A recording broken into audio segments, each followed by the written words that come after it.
രാജ്യത്തെ ജനങ്ങളെ ഒന്നാകെ പറ്റിക്കുന്ന പോലെ സുപ്രീം കോടതിയുടെ അടുത്ത് കളി നടക്കില്ലെന്ന് പതഞ്ജലി ഗ്രൂപ്പിന് ബോധ്യമായി കാണും. ജനങ്ങളുടെ കണ്ണിൽ പൊടിയിടുന്ന പരസ്യം നിരോധിക്കണം എന്നാവശ്യപ്പെട്ട് പതഞ്ജലിക്കെതിരെ നിരവധി ഹർജികളാണ് കോടതിയിലെത്തിയത്. എന്നാൽ ഹർജികളിൽ വ്യക്തമായ ഉത്തരം നൽകാതെ ഒളിച്ചു കളിച്ച പതഞ്ജലിയെ കയ്യോടെ തന്നെ സുപ്രീം കോടതി പൊക്കുകയും ചെയ്തിട്ടുണ്ട്. കഴിഞ്ഞ 10 വർഷം ഈ രാജ്യത്തു നിന്നും സമ്പാദിച്ച കോടിക്കണക്കിന് രൂപ കേസ് നടത്താൻ കയ്യിലുണ്ടെങ്കിലും പക്ഷേ ഉന്നത നീതിപീഠത്തിന് മുന്നിൽ കളികൾ ഏൽക്കുന്നില്ല എന്ന് വേണം പറയാൻ. അനൌദ്യോഗിക കണക്കുകൾ പ്രകാരം ഏകദേശം 6000 കോടി രൂപയാണ് പതഞ്ജലി ഗ്രൂപ്പിന്റെ ആസ്തി. പതഞ്ജലിക്കും സ്ഥാപകൻ ബാബ രാംദേവിനുമെതിരെ രൂക്ഷ വിമർശനങ്ങൾ ഉന്നയിച്ച ഉന്നത നീതിപീഠം ആവശ്യമെങ്കിൽ കമ്പനി അടച്ചു പൂട്ടിക്കുമെന്ന മുന്നറിയിപ്പും നേരത്തെ നൽകിയതാണ്. RSSന്റെ അനൌദ്യോഗിക വക്താവാണ് ബാബ രാംദേവ്. മോദിയുമായി ഏറെ അടുപ്പമുള്ള രാംദേവ് BJPയുടെ അടിസ്ഥാന ഫണ്ടർ കൂടിയാണ്. 1000 കോടി രൂപയ്ക്ക് മുകളിൽ വാർഷിക വരുമാനമുള്ള പതഞ്ജലിയുടെ ലാഭവിഹിതം ഒരു രാഷ്ട്രീയ പാർട്ടിയുടെ അക്കൗണ്ടിലേക്ക് മാത്രമാണ് മാറ്റുന്നത്. അത് BJPയുടേതാണ്.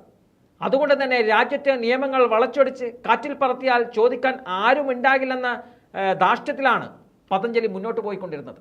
എന്തായാലും സുപ്രീം കോടതിയെ വടിയെടുത്തതോടെ മാപ്പ് പറഞ്ഞ് തൽക്കാലം തടി ഊരാനുള്ള നെട്ടോട്ടത്തിലാണെന്ന് കമ്പനി എന്ന് പറയേണ്ടി വരും.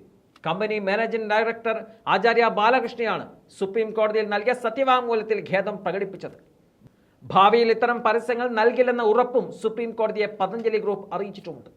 ബാബ രാംദേവിനോടും ആചാര്യ ബാലകൃഷ്ണയോടും 2 ആഴ്ചക്കുള്ളിൽ നേരിട്ട് ഹാജരാകാൻ കോടതി ആവശ്യപ്പെടുകയായിരുന്നു. ഇതിന് 2 ദിവസത്തിന് ശേഷമാണ് കമ്പനിയുടെ അതിവേഗ പ്രതികരണം വന്നത്. കോടതിക്ക് നൽകിയ ഉറപ്പ് ലംഘിച്ചുവെന്നാരോപിച്ച് കോടതി അലക്ഷ്യ നടപടികൾ ആരംഭിക്കരുതെന്നും കാരണം കാണിക്കണമെന്നാവശ്യപ്പെട്ടുള്ള നോട്ടീസിന് മറുപടിയായാണ് പതഞ്ജലി സുപ്രീം കോടതിയിൽ നിരുപാധികം മാപ്പ് പറഞ്ഞത്.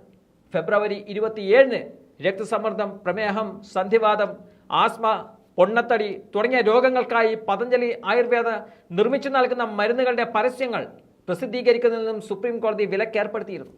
പതഞ്ജലി ആയുർവേദനും ആചാര്യ ബാലകൃഷ്ണനുമെതിരെ കോടതി അലക്ഷ്യ നോട്ടീസും അയക്കുകയും ചെയ്തതോടെയാണ് നിൽക്കക്കള്ളിയിലെന്ന് പതഞ്ജലിക്ക് ബോധ്യമായത്. 2023 നവംബറിൽ മെഡിക്കൽ ഫലപ്രാപ്തിയെക്കുറിച്ചോ വൈദ്യശാസ്ത്രത്തെ വിമർശിക്കുന്നതിനോ എന്തെങ്കിലും പ്രസ്താവനകളോ അടിസ്ഥാനരഹിതമായ അവകാശവാദങ്ങളോ ഉന്നയിക്കില്ലെന്ന് കമ്പനി സുപ്രീം കോടതിക്ക് ഉറപ്പ് നൽകിയതാണ്.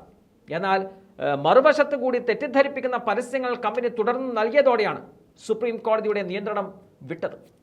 പ്രമേഹം ഉൾപ്പെടെയുള്ള വിവിധ രോഗങ്ങൾക്ക് പതഞ്ജലി ഉൽപ്പന്നങ്ങൾ നിർമ്മിച്ച് മുഖ്യധാരാ മാധ്യമങ്ങളിൽ ഉൾപ്പെടെ പരസ്യങ്ങൾ നൽകിയിരുന്നു.